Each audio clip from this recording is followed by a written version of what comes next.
Assalamualaikum warahmatullahi wabarakatuh. Selamat datang kembali di Sinyo Adi Channel, dan tentunya masih bersama saya, Bang Adi. Apa kabar kalian semua? Semoga baik-baik saja, sehat badannya, dilimpahkan rezekinya, dan dihindarkan dari segala mara bahaya. Amin ya robbal alamin. Di kesempatan kali ini saya akan menceritakan sebuah kisah dengan judul Santet Kiriman Kepala Desa. Oke, sebelum lanjut ke ceritanya, yang belum subscribe silahkan bisa subscribe dulu dan aktifkan lonceng notifikasinya biar kalian tidak ketinggalan dari cerita-cerita terbaru dari channel ini yang akan selalu membuat bulu kuduk merinding, dan juga tidak ketinggalan share and like. Oke, terima kasih. Kita lanjut ke ceritanya.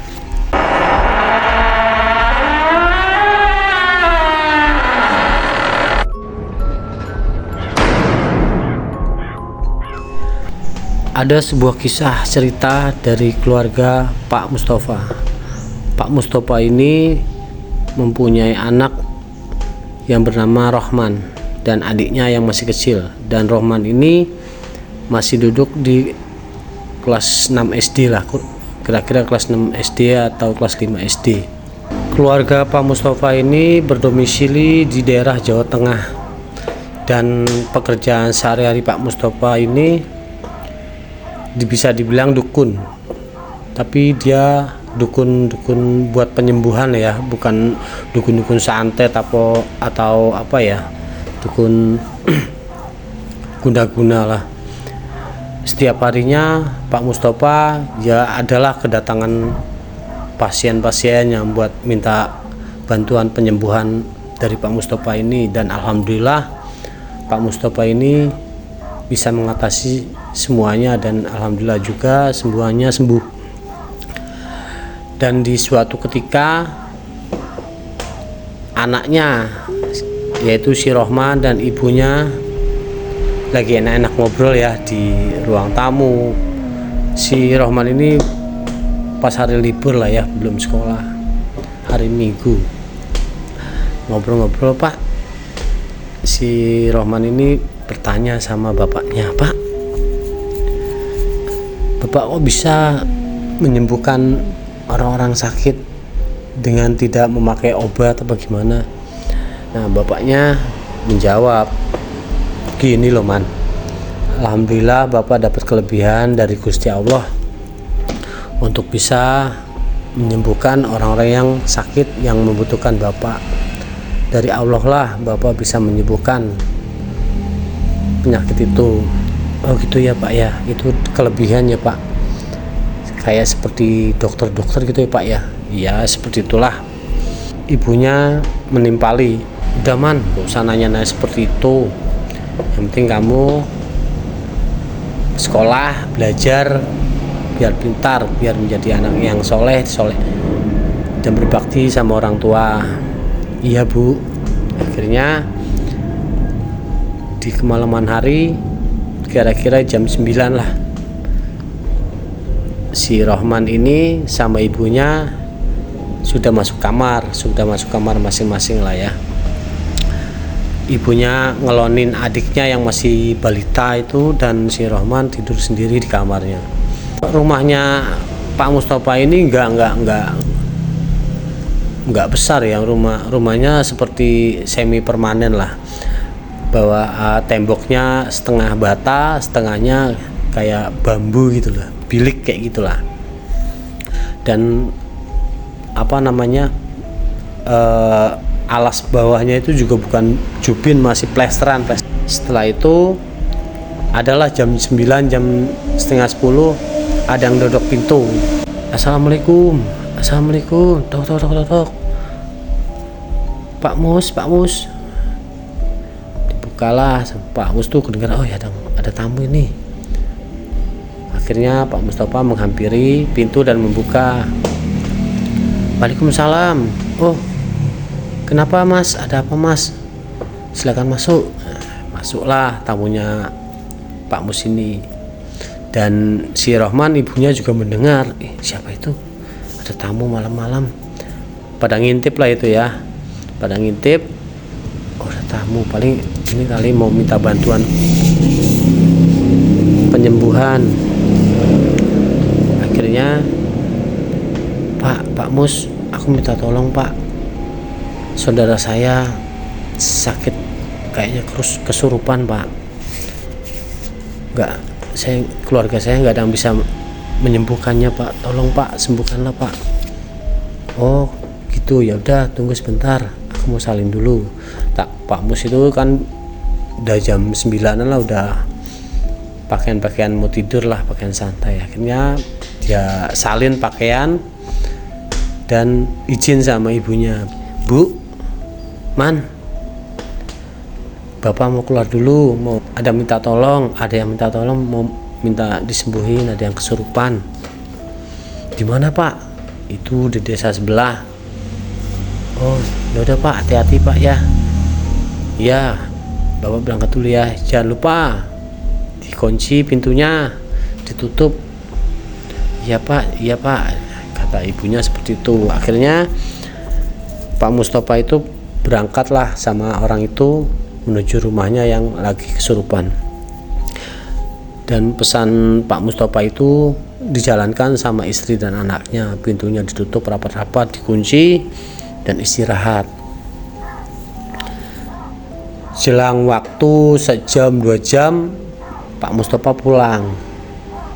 Tek. Assalamualaikum. Man, ini Bapak pulang.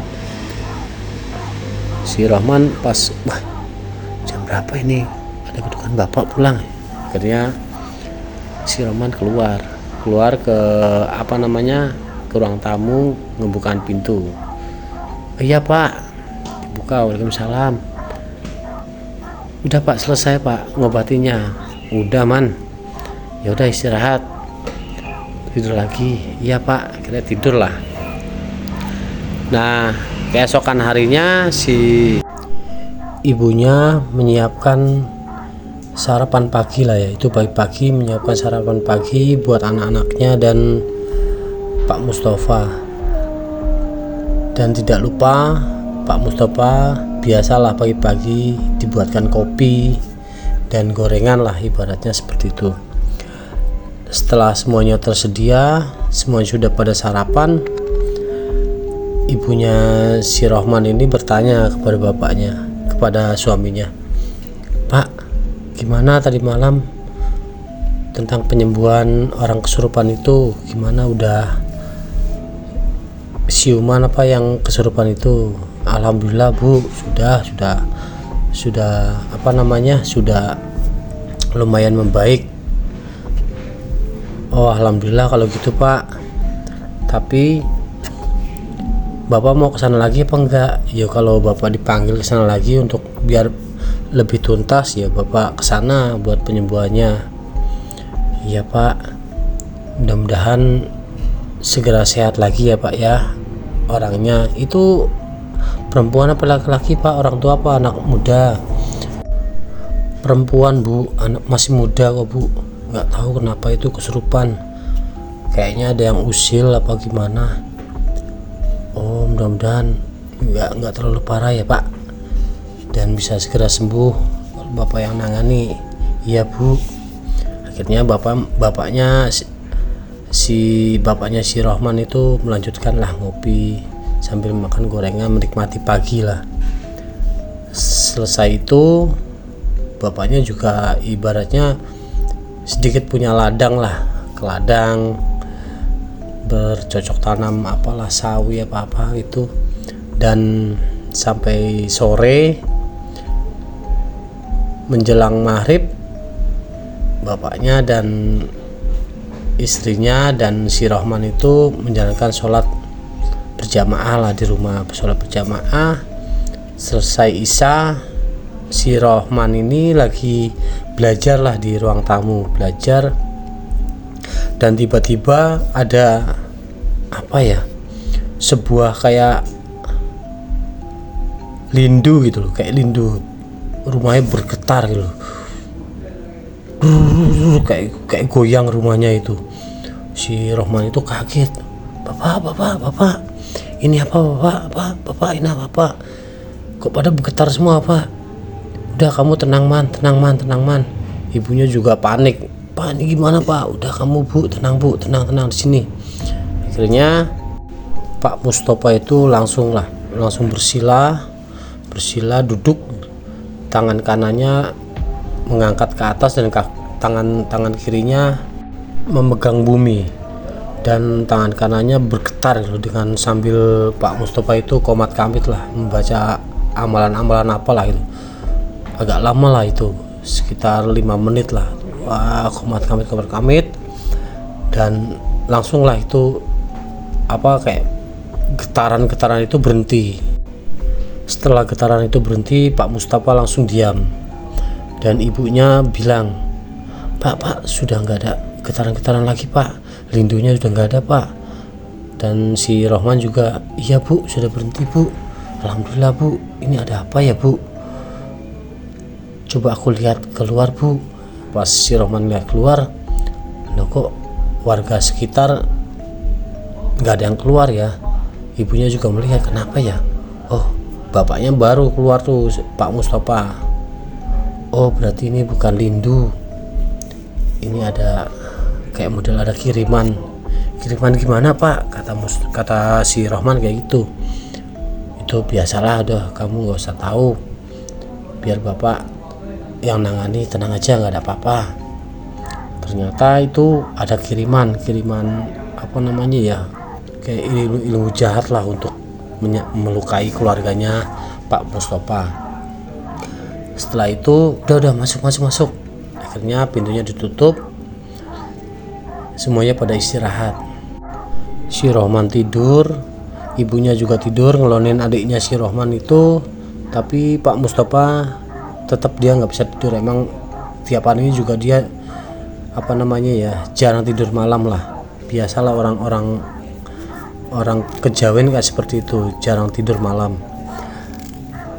Tetap dia berjaga-jaga, takutnya ada kiriman lagi ke rumahnya, kiriman jahat, ilmu jahat. Akhirnya jam 1, jam 2, jam 3, setengah 3 Pak Mustofa meniatkan untuk istirahat. Insya Allah nggak ada apa-apalah, istirahat, aku mau istirahat tidur. Akhirnya menjelang pagi hari Senin itu si Rohman bersiap-siap untuk berangkat sekolah. Dan selesai berangkat sekolah, bapaknya juga ke ladang dan ibunya juga ngurusi adiknya si Rohman untuk di rumah lah, kayak ibu rumah tangga seperti biasa. Dan ke sorean harinya lagi sholat berjamaah, dan malamnya itu ba'da isya, setelah semua sholat berjamaah ba'da isya, ada itu terjadi lagi. Si Rohman belum tidur, ibunya juga belum tidur, dan bapaknya juga seperti biasa lah, lagi di depan ruang tamu. Ada lah itu kira-kira jam 9-an lah, ada kayak model gedor-gedor pintu lah, terus kayak ada apa ya, kayak gedor-gedor pintu, bener-bener gedor-gedor. Wah, Pak, itu apa Pak? Akhirnya kaget lah si Rohman itu, dan ibunya juga kaget dan takut lah. Pak, itu apa? Udah kamu kalian tenang.